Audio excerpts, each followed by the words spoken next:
So today we're going to talk about eigenvectors and eigenvalues. If you want to, there is a pretty good YouTube video that I posted that explains what these eigenvalues and eigenvectors are and how they're related to basis.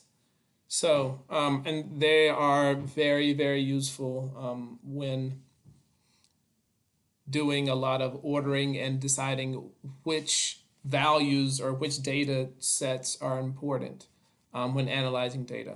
So this is going to be very useful. There's a lot of work in the background with a lot of things that you use every day without really even knowing it. So what is an eigenvector?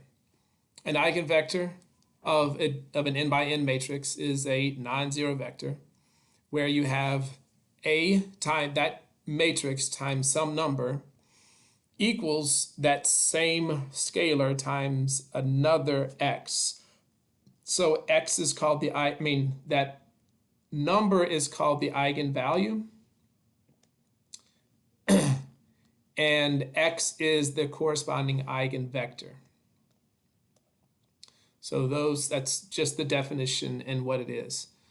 In other words, a non-zero vector v, or x, as it's said in the definition, is an eigenvector if matrix A if and only if the transformed vector AX points in the same or opposite direction of V.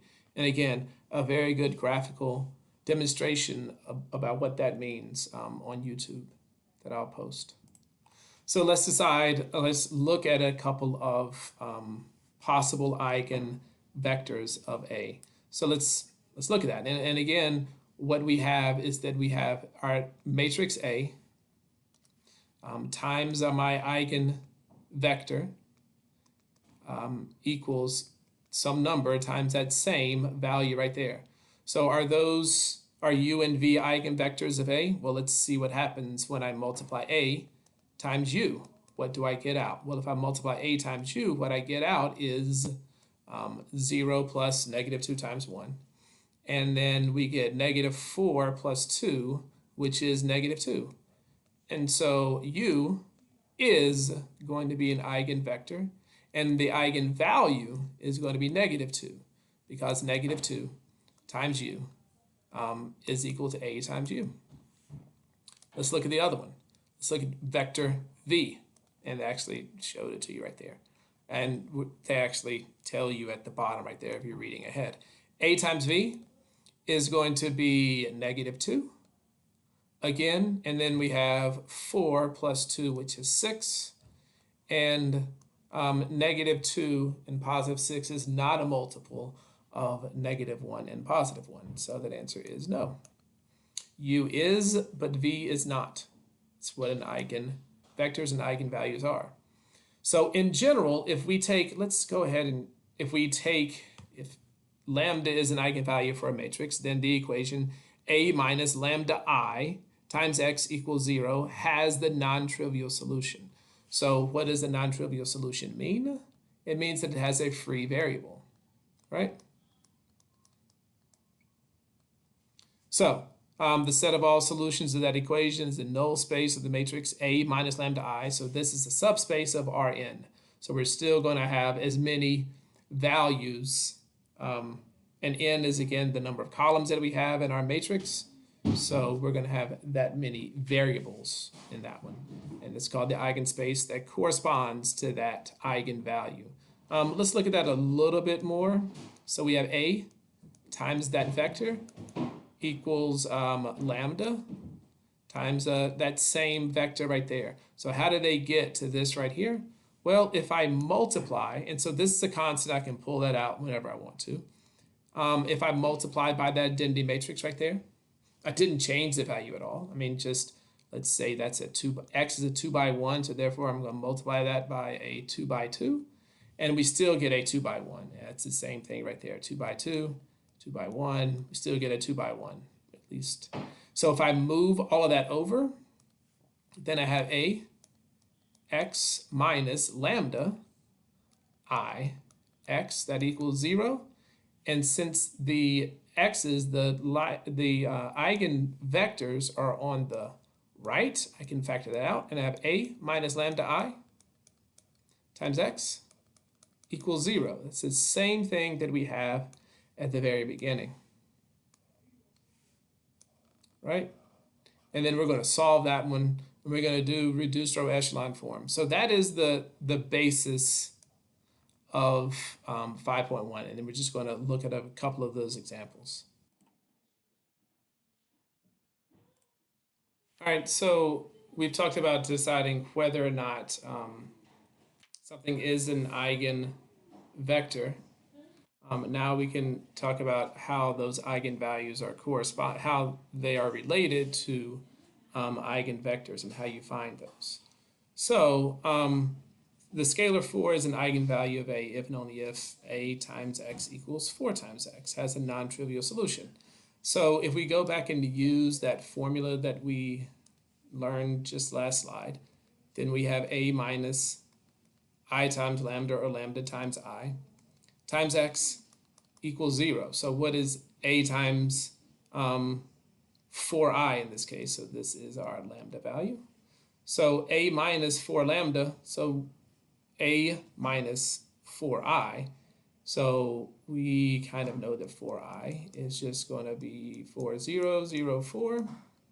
The only thing that changes is the diagonal. So if I subtract 4 across here, then what we have is we have negative 4, negative 2, negative 4, negative 2. Augment that with zeros, solve that equation, and so that's augmented. So we obviously have negative 4, negative 2, 0, 0, 0, 0. And so what does that mean? Well, that means that negative 4 times x1 equals 2 times x2, and x2 is free.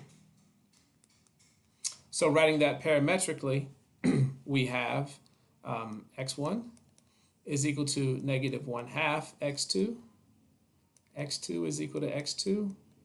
And then pulling out the x2, we just have negative 1/2 and 1. So what does that mean? Well, that means that A times x is going to equal 2 times x. Whoops, 4 times x, excuse me. 4 times x. And so whatever we choose, this x can be whatever scalar we want it to be. So if I chose x to be negative 1/2 and positive 1, we can go ahead and quickly do that math, and I'll just do that real quickly. A times x, that's going to be 0. That's going to be negative 2.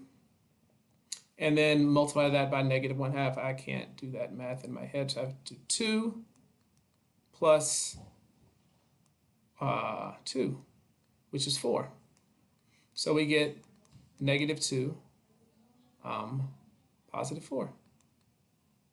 And you can kind of see that that is the same thing as 4 times x, with x being negative 1/2 and 1. Okay? So that is finding the eigenvalue. This actually says eigenvectors. Sometimes we have 1, and sometimes we have 2. In this case, we just have 1, because we only have one free variable in that case. So remember, we have to have that non-trivial solution, which means we have to have a free variable. So, and looking at it one more time, so we have I'm telling you the eigenvalue is 2. Find the basis for the corresponding eigenspace. So A minus 2i times x has to equal 0. So A minus 2i is going to give you zeros across the top. Negative 1, positive 1, negative 1, positive 3. The only values that change are the numbers across the diagonal. So that's going to be 3 minus 2 is 1. Whoops, and I didn't mean to make that a 3. That is going to give you a 0, right? And I hit pause for a second because I was like, something doesn't feel right about that. 3 minus 2 is actually 1. And so we don't even need a calculator for this. We row reduce this, and the second and the third row cancels out with the second row. So what we have is we have 2 free variables. We can obviously see this is the only row that matters. So I have negative x1 equals negative x2 minus x3, or x1 equals the sum of x2 and x3. But we have three variables, therefore it's a subspace of R3 because we have three variables. So that means that our x1, x2, and x3, they equal the free variables that we have are x2 and x3. Write the answers in terms of those. So we know that I'm going to do this across. x1 is equal to 1 x2 plus 1 x3. x2 is equal to x2 and 0 x3s.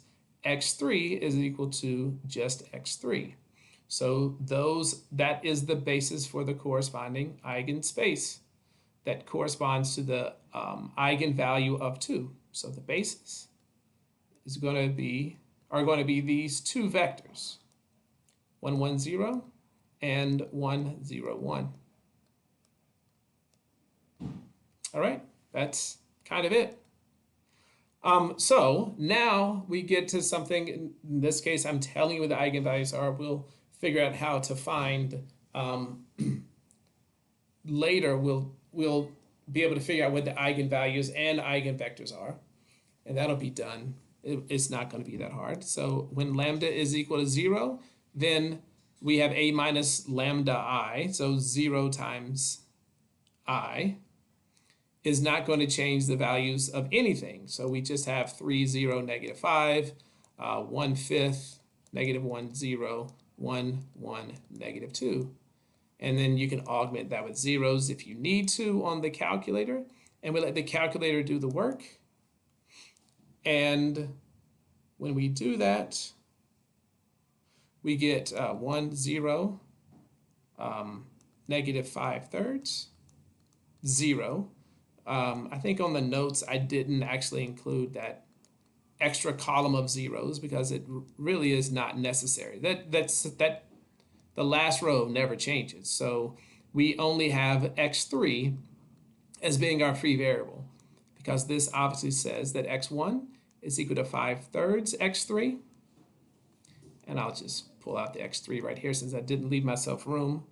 On the left side, x2 is equal to 1/3 of x3, and whoops, that's 1/3, not x3. I looked at my handwriting, my sloppy handwriting again. I thought it said x3. And then x3 is equal to 1 x3. So there it is. That's the basis for the corresponding eigenspace. Boom.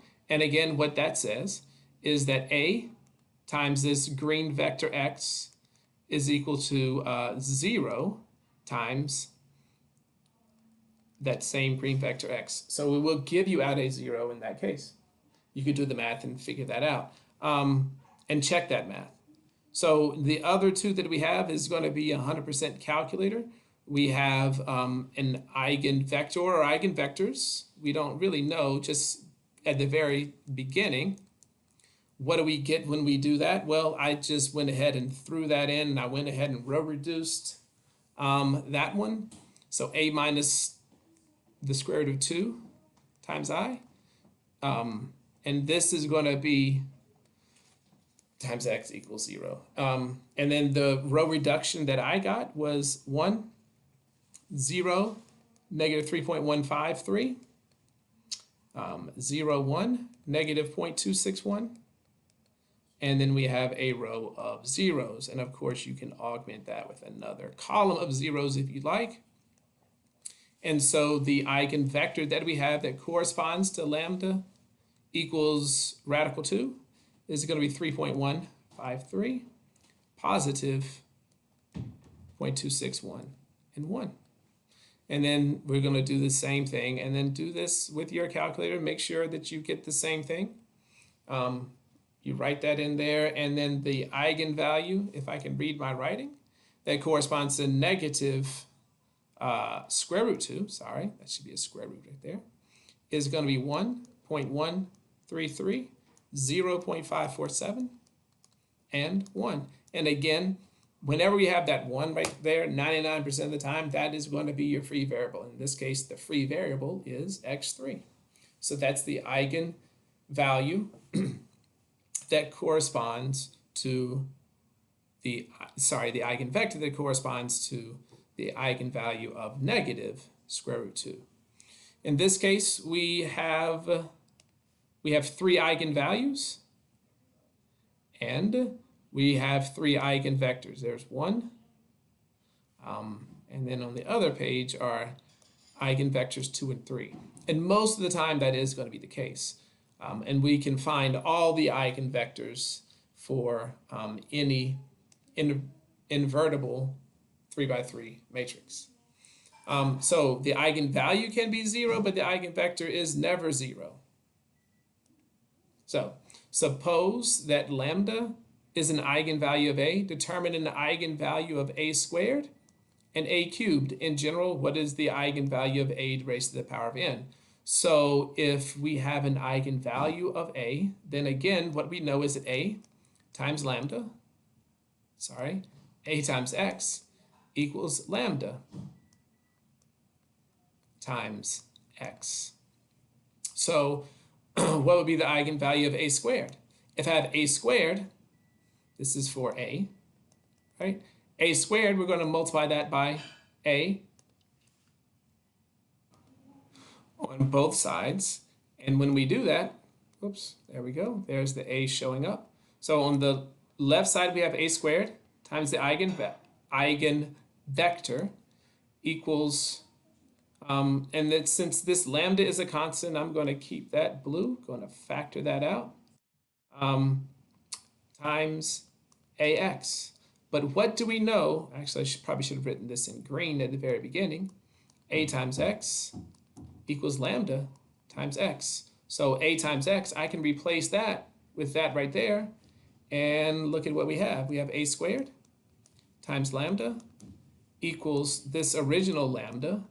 AX is the same thing as lambda times X. Since lambda is just a constant, then lambda squared times X equals, and I'm going to write that as X, maybe put a little vector on top of that to make sure we note the difference between a vector and a constant.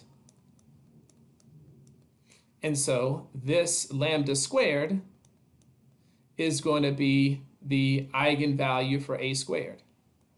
And then similarly, it's going to work the same. Multiply by A again on both sides. So for lambda, for A cubed, we have A cubed times X equals lambda squared times AX.